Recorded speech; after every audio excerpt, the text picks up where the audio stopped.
कैसे हैं आप सभी। आशा करती हूँ आप सभी कुशल मंगल होंगे। तो परीक्षा की तैयारी कैसे चल रही है? अच्छी चल रही है ना? बिल्कुल। कहते हैं कि लहरों से डरकर कभी नौका पार नहीं होती, कोशिश करने वालों की कभी हार नहीं होती। तो बिल्कुल सही है ये। कोशिश करते जाइए, अपना अभ्यास करते रहिए और परीक्षा अच्छी ही होगी। ठीक है बच्चों, तो आज हम प्रस्तुत है मनुष्यता कक्षा 10 की कोर्स बी की कविता के साथ, जो कि रचित है आपकी मैथिली शरण गुप्त के द्वारा। तो अभी सबसे पहले कविता पढ़ने से पहले हम पहले जान लेते हैं थोड़ा कवि के बारे में। तो यहाँ कवि है जो मैथिली शरण गुप्त है, जिनका जन्म हुआ था वो 1886 में झांसी के करीब चिरगांव में हुआ था। इनके जीवन काल में ही वे राष्ट्रीय कवि के रूप में विख्यात हुए थे। उनकी शिक्षा दीक्षा घर पर ही हुई थी। संस्कृत, बांग्ला, मराठी, अंग्रेजी पर इनका सम्मान अधिकार था। मतलब इन सभी भाषाओं पर उनकी कमांड थी। वो इन सभी भाषाओं पर अपनी रचना, अपनी कविताएं लिख सकते थे। ठीक है, वे राम भक्त कवि थे। इन्होंने भारतीय जीवन को समग्रता और प्रस्तुत करने का प्रयास किया था। ठीक है, इनकी जो कुछ प्रमुख कृतियां हैं वो इस प्रकार है: साकेत, यशोधरा, जयद्रथ और वध। ठीक है, जयद्रथ वध। तो आपको कवि परिचय बताने का उद्देश्य हमारा ये होता है कि एकदम कविता पे जाने से पहले हम कवि के बारे में जान लेते हैं कि वो उनकी किस तरह का उनका व्यक्तित्व है, किस चीज में वो माहिर है, उनका काव्य भाव किस रस में ज्यादा निकल के आता है। तो जो ये कविता है बेटा मनुष्यता, इसको अंग्रेजी में आप क्या कहते हैं? बिल्कुल सही, ह्यूमैनिटी। तो हर एक मनुष्य के अंदर ह्यूमैनिटी होनी चाहिए, आप सभी के अंदर भी होगी। ह्यूमैनिटी क्या होती है? एक मनुष्य का दर्द देखकर दूसरे मनुष्य को भी उसकी फीलिंग आए, उसको महसूस करे। ये नहीं कि सामने वाले को अगर कुछ दर्द हो रहा है और उसके सामने वाला इंसान, उस पर कोई फर्क नहीं पड़ रहा, तो ये मनुष्यता नहीं कहलाएगी। ठीक है बच्चों, अब हम चलते हैं अपनी कविता की ओर। तो प्रस्तुत पाठ में मैथिली शरण गुप्त ने सही अर्थों में मनुष्य किसे कहा है? उन्होंने बताया है कविता परोपकार की भावना का सही बखान करती है। बिल्कुल, कविता में हर चरण में आप देखेंगे कि सिर्फ मनुष्यता के बारे में ही वर्णन किया गया है, बंधुत्व के बारे में वर्णन किया गया है, आपसी प्रेम के बारे में, और मतलब अपना सब कुछ छोड़ देने का और दूसरों के लिए परित्याग करने की भावना का वर्णन किया गया है। ठीक है बच्चों, तो हम अपनी कविता की ओर बढ़ते हैं। तो बच्चों, इस कविता में जो हमारे कवि हैं उन्होंने सही अर्थों में मनुष्य किसे कहा गया है इसका बखान किया गया है। परोपकार की भावना का बखान है, मनुष्यता का बखान है, बंधुत्व का बखान है। आप एक बात बताइए, अगर आपके दोस्त है आपस में और किसी एक दोस्त को कोई तकलीफ हो रही है, परंतु वो दूसरा उसका दोस्त है, उसको उसकी फीलिंग हो ही नहीं रही कि उसको तकलीफ है, तो क्या ये मनुष्यता कहलाएगी? क्या ये आपकी दोस्ती सही दोस्ती है? बिल्कुल नहीं, बिल्कुल भी नहीं बेटा। तो मनुष्यता यही है कि दूसरों के दुख में दुखी होना, उनके दुख को महसूस करना। ठीक है, तो हमारी कविता इस प्रकार है: विचार लोक की मृत्यु हो, न मृत्यु से डरो कभी। तो मनुष्य को ये सोच लेना चाहिए कि उसका जो शरीर है वो नाशवान है। एक देखिए, इस दुनिया का, पूरी ब्रह्मांड का एक शाश्वत सत्य है। क्या है वो शाश्वत सत्य? मृत्यु, मौत। ठीक है, तो जन्म हुआ है सबका, तो मौत तो होनी होनी है। ठीक है, तो हम एक बिल्कुल ये सोच लो कि आपका जो शरीर है वो नाशवान है, और मृत्यु से किस बात का डरना? आज नहीं तो कल। ठीक है, मनुष्य है, मैं भी मनुष्य हूँ, मुझे भी डर लगता है कि कहीं मैं कल सुबह का सूरज देख पाऊं कि ना देख पाऊं, है ना? परंतु हमें मृत्यु से डरना नहीं चाहिए, वो तो आनी ही है। मरो परंतु योग की मरो की याद जो करे सभी। ऐसा कुछ काम कर जाओ बच्चों कि तुम्हें मरने के बाद भी लोग याद करें। और वो कैसे याद करेंगे? आपके सुकर्मों के द्वारा, अच्छे कर्मों के द्वारा। हुई न यूं सुमृत्यु तो वृथा मरे वृथा जिए। अगर आपकी मृत्यु अच्छी, मतलब सुमृत्यु मतलब अच्छी मृत्यु, अच्छी मृत्यु ऐसा कुछ नहीं होता, मतलब आपके कर्मों के आधार पर। अगर आपने कोई अच्छे कर्म नहीं किए हैं तो आपका जीना भी व्यर्थ है और आपका मरना भी व्यर्थ है। दुनिया को कोई फर्क नहीं पड़ेगा, वो कहेंगे आज के मरते कल मर जाओ, हमें क्या फर्क पड़ रहा है। लेकिन अगर आप किसी की जिंदगी में अहमियत रखते हो, अगर आपने कोई किसी के साथ अच्छे कर्म किए हैं, सद्भावना के साथ जिए हो, तो आपकी जीना भी उतना ही असर दिखाएगा जितनी आपकी मृत्यु। मृत्यु के बाद भी लोग आपको याद करेंगे। ठीक है बच्चों, मरा नहीं वही कि जो जिया न आपके लिए। मतलब क्या कह रहा है कवि इसमें? मरा नहीं वही कि जो जिया न आपके लिए, मतलब वो मरकर भी मरा नहीं है, वो जीता रहेगा, अमर रहेगा उसका नाम। शरीर नाशवान है, लेकिन जो उसके कर्म है वो हमेशा साथ चलेंगे। कहते हैं ना, हमारे कर्म ही हमारे अगले जीवन पर निर्धारित होते हैं, तो कर्मों का हिसाब हमें देना पड़ता है। ठीक है, तो जैसे आप कर्म करेंगे आपको बिल्कुल वैसा ही जीवन आपको आगे भोगने के लिए भी मिलेगा आने वाले समय में। ठीक है, तो कर्म अच्छे करो। बुरे कर्म करने से देखिए शॉर्टकट हर जगह होते हैं, पर जरूरी नहीं है शॉर्टकट आगे जाके सफलता दे। शुरू में तो शॉर्टकट बहुत अच्छे लगते हैं। ठीक है, वही मनुष्य प्रवृत्ति है जो आप ही आप। अब पशु क्या होते हैं, कहीं तो पशु को भी आप देखेंगे, चिड़िया होती है, खुद खाने से पहले चोंच में दाना अपने छोटे छोटे चूजों के लिए लेके आती है ना।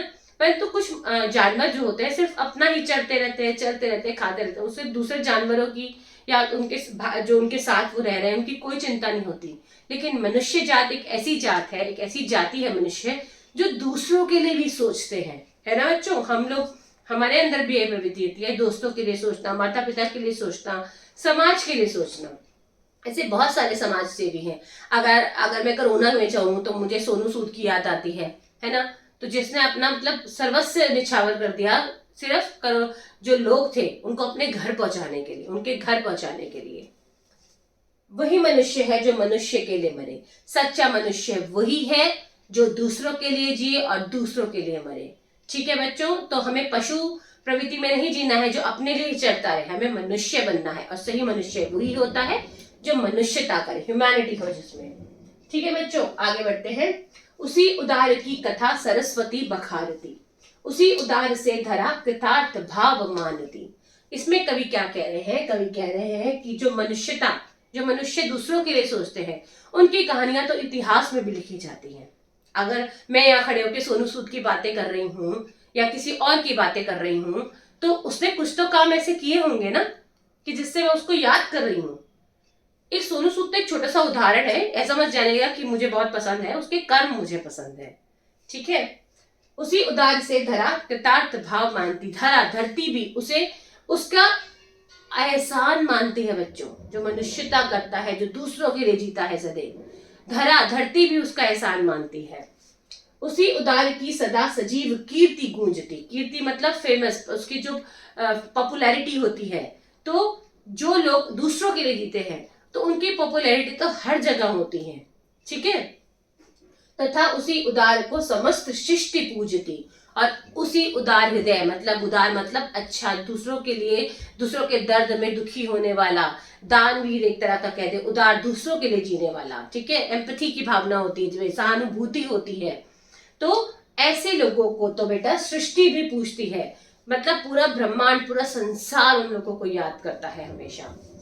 अखंड आत्मभाव जो असीम विश्व में भरे, जो अखंड मतलब जिसको तोड़ा ना जा सके, अखंड मतलब जिसके खंड ना किए जा सके, ऐसे लोगों को तो मतलब पूरा विश्व उनके बारे में एकजुट होकर खड़ा हो जाता है, उनका नाम गुंजायमान कीर्तिमान हो जाता है। तो वही मनुष्य है जो मनुष्य के लिए मरे। सही मायने में मनुष्य वही है जो मनुष्यता के लिए जिए, मनुष्यता के लिए मरे। ठीक है बच्चों, अगर यहाँ तक कुछ भी समझ ना आया हो तो प्लीज कमेंट बॉक्स में अपने प्रश्न डालिए। और हम सोच रहे हैं कि आने वाले समय में जब आपकी परीक्षा आने वाली है 28 तारीख को, तो हम उसमें आप लोगों के लिए लाइव क्लास रखें। आप कमेंट बॉक्स में बताइएगा मुझे कि आपको लाइव क्लास चाहिए। अगर हाँ तो कमेंट बॉक्स में लिखिए, आपके हाँ या ना निर्धारित करेंगे कि वो लाइव कक्षा होगी कि नहीं। ठीक है बच्चों, तो बच्चों हम शुरू करते हैं अगले पद्यांश के साथ। इसमें कवि क्या कह रहे हैं। शुदांत रंति देव ने किया करस्त थाल भी, मतलब जो भूखे थे रंति देव, फिर भी उन्होंने आखिरी थाल जो भोजन का था वो भी हंसी खुशी दान दे दिया। बेटा इस पद्यांश में उदार लोगों के बारे में, जो बड़े दिल वाले लोग हैं, जो दूसरों के बारे में पहले सोचते हैं, संसार उनको आज भी याद कर रहा है, तो ऐसे व्यक्तियों का बखान इस पद्यांश में किया गया है। ठीक है बच्चा। ददा दधीची ने दिया परार्थ अस्थि जाल भी, महर्षि दधीची ने वज्र बनाने हेतु अपना अस्थि जाल मतलब अपना शरीर हड्डियां तक दान में दे दी थी ताकि उनसे वज्र बनाया जाए। उशीनन क्षितिश ने सोमास दान भी किया, तो उशीनन राजा ने क्या किया था, शिबी के कबूतरों की जान बचाने के लिए अपना मांस तक उनको खाने के लिए खिलाने के लिए तैयार हो गए थे कि कबूतर भूखे ना रहे। और सहर्षवीर कर्ण ने शरीर चर्म भी दिया। कर्ण के बारे में आप सभी जानते हैं, दानवीर कर्ण कहा जाता है उनको। कहानी याद है ना दानवीर कर्ण की, बिल्कुल आपने अपने दादी दादा या कहीं खुद टीवी में भी देखी होगी कर्ण के बारे में। तो कर्ण जो था उसको पता था उसके कवच और कुंडल जाने के बाद उसका जो शरीर है वो खत्म हो जाएगा, मतलब एक तरह से वो मृत्यु को प्राप्त हो सकता है अगर कोई उसे मारे तो। लेकिन करण ने उन सब चीजों का ध्यान ना करते हुए जब उससे कुछ साधु संत का रूप लेकर देवता वहां पे आए तो उसको पता था कि वो बहरूपीय है, परंतु फिर भी उन्होंने सहर्ष खुशी खुशी अपना जो कवच और कुंडल दान में, अपना शरीर मतलब चमड़ी थी उनके, वो कवच उनके, तो वो उन्होंने, क्योंकि वो जन्मजात कवच और कुंडल के साथ ही पैदा हुए थे, उन्होंने सहर्ष वो दान में दे दिया था, खुशी खुशी दान में दे दिया था। अनित्य देह के लिए अनादि जीव क्या डरे, ये जो देह है हमारी शरीर है इसको तो खत्म होना ही होना है, आज नहीं तो कल होना है, परंतु इस शरीर के लिए मनुष्य डरते रहते हैं कि नहीं अपने शरीर को कोई खरोच ना आ जाए, दर्द ना हो जाए, परंतु हमें हमेशा पहले दूसरों के लिए सोचना चाहिए, अपने लिए भी सोचो, परंतु असली मनुष्यता वही कहलाती है कि पहले सामने वाले के लिए सोचे। अगर किसी को कोई दर्द हो रहा है तो उसके दर्द को इग्नोर करके आगे नहीं बढ़ना है, उसके बारे में सोचना है बेटा, यही मनुष्यता है। ठीक है, आगे बढ़ते हैं। अगला पैराग्राफ हमसे कहता है कि सहानुभूति चाहिए, महाविभूति है यही। सहानुभूति चाहिए, दूसरों की दुख में दुखी होने का भाव होना चाहिए आप में, और यही सबसे बड़ी पूंजी है। और यहाँ वशीकृता सदैव है बनी हुई स्वयं मही, मही मतलब ईश्वर, भगवान, भगवान भी उसी के वशीकृत हो जाते हैं। वशीकृत मतलब भगवान भी अपना सब, मतलब उसको बहुत कुछ मानते हैं जो दूसरों के लिए जीता है ना, भगवान भी उसको अपना मान लेते हैं, उसके वशीकृत। क्या कहते हैं आप अंग्रेजी में वशीकृत को, बताइए, कमेंट बॉक्स में जरूर लिखिएगा, किसी के वशीकरण हो जाना। तो ईश्वर भी हमेशा उसके साथ रहते हैं। अगर मैं सरल शब्दों में कहूं कि जो उदार हृदय वाला होता है, इसमें सहानुभूति की भावना होता है, ईश्वर भी हमेशा उसके साथ रहते हैं। विरुद्ध भाव वाद बुद्ध का दया प्रवाह में बहा, विनीत लोक वर्ग क्या न सामने झुका रहे। बुद्ध ने लोगों की मतलब दुख दर्द को दूर करने के लिए कई नियमों को तोड़ा। क्या ये हम आज बुद्ध के आगे झुकते नहीं हैं? झुकते हैं। बुद्ध को अपना घर बार छोड़ छाड़ के लोगों के लिए, मोक्ष पाने के लिए, लोगों में अच्छी बातों का संचार करने के लिए बहुत कुछ किया बेटा। तो यहाँ पर बुद्ध ने दुनिया के कई नियमों का विरुद्ध भी किया, परंतु क्या विनीत लोग वर्ग क्या सामने झुका नहीं? क्या आज लोग उनके सामने झुकते नहीं है, उनका आदर नहीं करते, उनकी पूजा पाठ नहीं करते? बिल्कुल करते हैं। कि समय आए कि कभी आपको दूसरों की भलाई के लिए कुछ नियमों को बदलना पड़े, चेंज करना पड़े, तो उसमें कैसा डर है ना। आहा, वही उदार है जो परोपकार जो करे। तो दूसरों, परोपकार मतलब दूसरों पर उपकार करना, दूसरों के लिए काम करना, तो वही है सबसे उदार हृदय जो हमेशा पहले दूसरों के लिए सोचे। ठीक है, वही मनुष्य है जो मनुष्य के लिए मरे। इस पद्यांश में आपको महात्मा बुद्ध के बारे में ज्यादा बताया गया है, और ये बताया गया है कि जो दूसरों के बारे में सोचते हैं, ईश्वर भी उनके बारे में ही सबसे पहले सोचता है। ईश्वर भी हमेशा उनके साथ होता है। ठीक है बच्चों, तो अगला पद्यांश बच्चों हमसे क्या कहता है? रहो न भूल के कभी मदात तुच्छ वित्त में, सनाथ जान आपको करो न गर्व चित्त में। यहाँ कवि ये कह रहे हैं कि धन दौलत का घमंड कभी मत करो। ठीक है, अगर आपके पास अधिक धन दौलत है तो उसका घमंड करने की कोई आवश्यकता नहीं है, और किसी को अनाथ मत मानो। ठीक है, अपने मन में घमंड मत रखो, ये इस गर्व में मत रखो कि जो सामने वाला है उसका तो कोई नाथ ही नहीं है, वो तो अनाथ है, उसका कोई सहारा ही नहीं है। अनाथ कौन है? यहाँ त्रिलोकनाथ साथ है। इस संसार में कोई भी मनुष्य अनाथ नहीं है, सबका एक नाथ है, ईश्वर है। त्रिलोकनाथ मतलब तीनों लोकों को चलाने वाले ईश्वर हमारे साथ है, उनका जो हाथ है वो हमारे सर पर सदैव बना हुआ है। दयालु दीन बंधु के बड़े विशाल हाथ है। जो हमारे भगवान है वो बहुत ही दयालु है, और उनका हृदय है वो उदारता से भरा हुआ, उनके बहुत बड़े विशाल हाथ है जो हमें, हम सभी को, अपने सभी बच्चों को वो संभालने के लिए सदैव तैयार खड़े हैं। तो यहाँ कवि कहते हैं कि जो वो मनुष्य बहुत ही भाग्यहीन है, जो हमेशा अपने मन में इतना उतावलापन रखता है, ईश्वर को विश्वास नहीं करता, बस मैं ही सब कुछ हूँ। तो असली मनुष्य लेकिन वही है जो दूसरों के लिए जिए और दूसरों के लिए मरे। ठीक है बच्चों, आगे बढ़ते हैं। अनंत अंतरिक्ष में अनंत देव है खड़े। जो हमारा अंतरिक्ष है वो अनंत है, जिसका कोई अंत नहीं है, और अनंत देव है खड़े मतलब देवता जिनका कोई अंत ना हो। बहुत सारे देवता अंतरिक्ष में खड़े हुए हैं, किस लिए? समक्ष भी स्वबाहु जो बड़ा रहे बड़े बड़े। वो अपने बाहुओं को, अपने बाजुओं को फैलाकर हमें अपने पास बुला रहे हैं, मतलब उन लोगों की वो कदर करते हैं जो सामने वालों के दुख को पहचानते हैं और जिसमें मनुष्यता का भाव होता है। परस्परावलंब से उठो तथा बड़े सहुई, मतलब ईश्वर यहाँ पर जो कवि कह रहे हैं कि ईश्वर उनसे बहुत अधिक प्रेम करते हैं जो एक दूसरे से प्रेम करते हैं। जो मनुष्य है वो एक दूसरे से अधिक प्रेम कर रहे हैं, उनमें एक दूसरे के प्रति सहानुभूति की, उदारता की भावना है, बंधुत्व की भावना है, तो ईश्वर भी तुम्हें हमेशा अपने पास रखना चाहेंगे। मतलब वो भी जो व्यक्ति होंगे वो ईश्वर के प्रिय होंगे। अभी अमर्त्य अंक में अपंक हो चढ़ो सभी, जो ईश्वर है वो अपनी गोद में आपको अपने पास बुलाने के लिए हमेशा उतावले रहेंगे। जो मनुष्य दूसरों की सहायता करते हैं, मतलब ईश्वर के करीब हैं आप लोग। ईश्वर की खोज में लोग पता नहीं कहाँ कहाँ भटकते हैं, लेकिन अगर आपने अच्छे कर्म किए, मनुष्यता की भावना की, तो कहीं भटकने की जरूरत नहीं है। ईश्वर स्वयं आपके पास चल के आएंगे। ठीक है, रहो न यो कि एक से न एक का काम और का सरे, मतलब कि ऐसे रहो कि आपके बिना किसी का काम ही ना बने। मतलब आपके बिना किसी का काम सरे ही नहीं, मतलब आप इतने इंपॉर्टेंट बन जाओ अपने कर्मों के द्वारा कि लोग आपको पूछे हर जगह, आपका इंतजार हो। ठीक है, अगर आप अच्छे कर्म करेंगे तो ही लोग आपको वैल्यू देंगे, आपका मूल्य होगा। ठीक है, तो वही मनुष्य है जो मनुष्य के लिए मरे। ऐसे बनो कि तुम्हारा नाम तुम्हारे जीने पे भी प्रसिद्धि की ऊंचाइयों पे रहे और तुम्हारे मरने के बाद भी अमर रहे। देखो इसी तरह अमर होते बेटा, कोई अलग इसका अमरता को कोई फल नहीं खा के आया इस दुनिया में। अमर इसी प्रकार होते हैं कि आपके कर्म, आपका जो सत्कर्म है, आपके जो कर्म है, वो आपका नाम को अमर रखते हैं। तो इस पद्यांश में कवि क्या कह रहे हैं कि मनुष्य मात्र बंधु है, यही बड़ा विवेक है। मनुष्य एक दूसरे के लिए भाईचारे की भावना है, यही सबसे बड़ी एक पूंजी है हमारी। पुराण पुरुष स्वयं भू पिता प्रसिद्ध एक है, तो पुराणों में भी लिखा गया है कि सबका मालिक एक है, सबका ईश्वर एक है।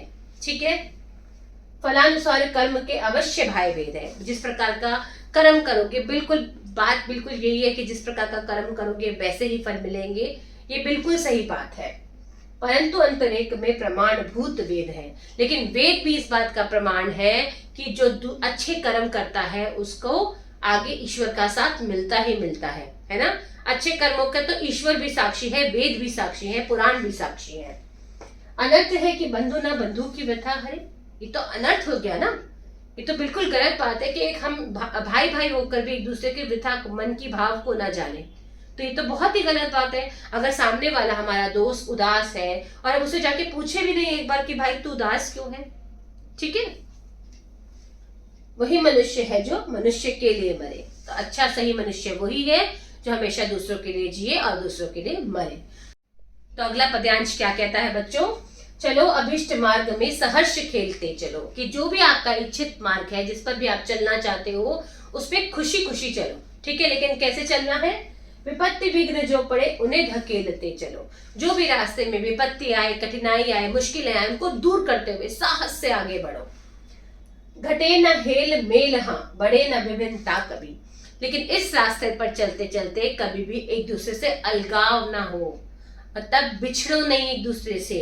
भाई बंधु की भावना जो है, बंधुत्व की भावना है, वो हमेशा बनी रहे। अतर्क एक पंथ के सतर्क पंथ हो सभी, चाहे तर्क हो वितर्क हो, परंतु फिर भी एक साथ चलिए। कैसे, तभी समर्थ भाव है कि तारता हुआ तरे, कि आप खुद तो अपना भला करे ही करे, लेकिन दूसरों का भी भला करते हुए आगे बढ़िए। आपका मार्ग इस प्रकार का होना चाहिए कि अपने भी अच्छे इच्छित मार्ग पर चलिए, खुशी खुशी चलिए, अपना भी भला कीजिए, और उस मार्ग में यदि आपके साथ कोई चल रहा है तो उसका भी भला करते चाहिए। यही तो मनुष्यता है कि दूसरों के बारे में सोचना। तो कविता का भाव ही बच्चों यही है कि दूसरों के लिए सोचो। जिस प्रकार बहुत सारे हमारे दानवीर लोगों के बारे में बात कही, उदार लोगों के बारे में बात की गई, जिन्होंने स्वयं का ना सोचकर दूसरों के लिए बहुत कुछ किया। ठीक है, तो यही हमारी इस कविता का भाव है, मनुष्यता, जो मुझे पता है आप सब में भी है। अगर कहीं छुपी हुई है तो उसे जगाइए, क्योंकि मनुष्यता से ही संसार चल रहा है बेटा। अगर एक दूसरे से भाईचारा, प्रेम ही खत्म हो गया, मनुष्यता ही खत्म हो गई, तो वो संसार का अंत होगा। तो आप सभी से आशा है अपने जीवन में भी मनुष्यता को बहुत अहम भूमिका निभाएंगी और आगे बढ़ते जाएंगे इसी तरह से। धन्यवाद।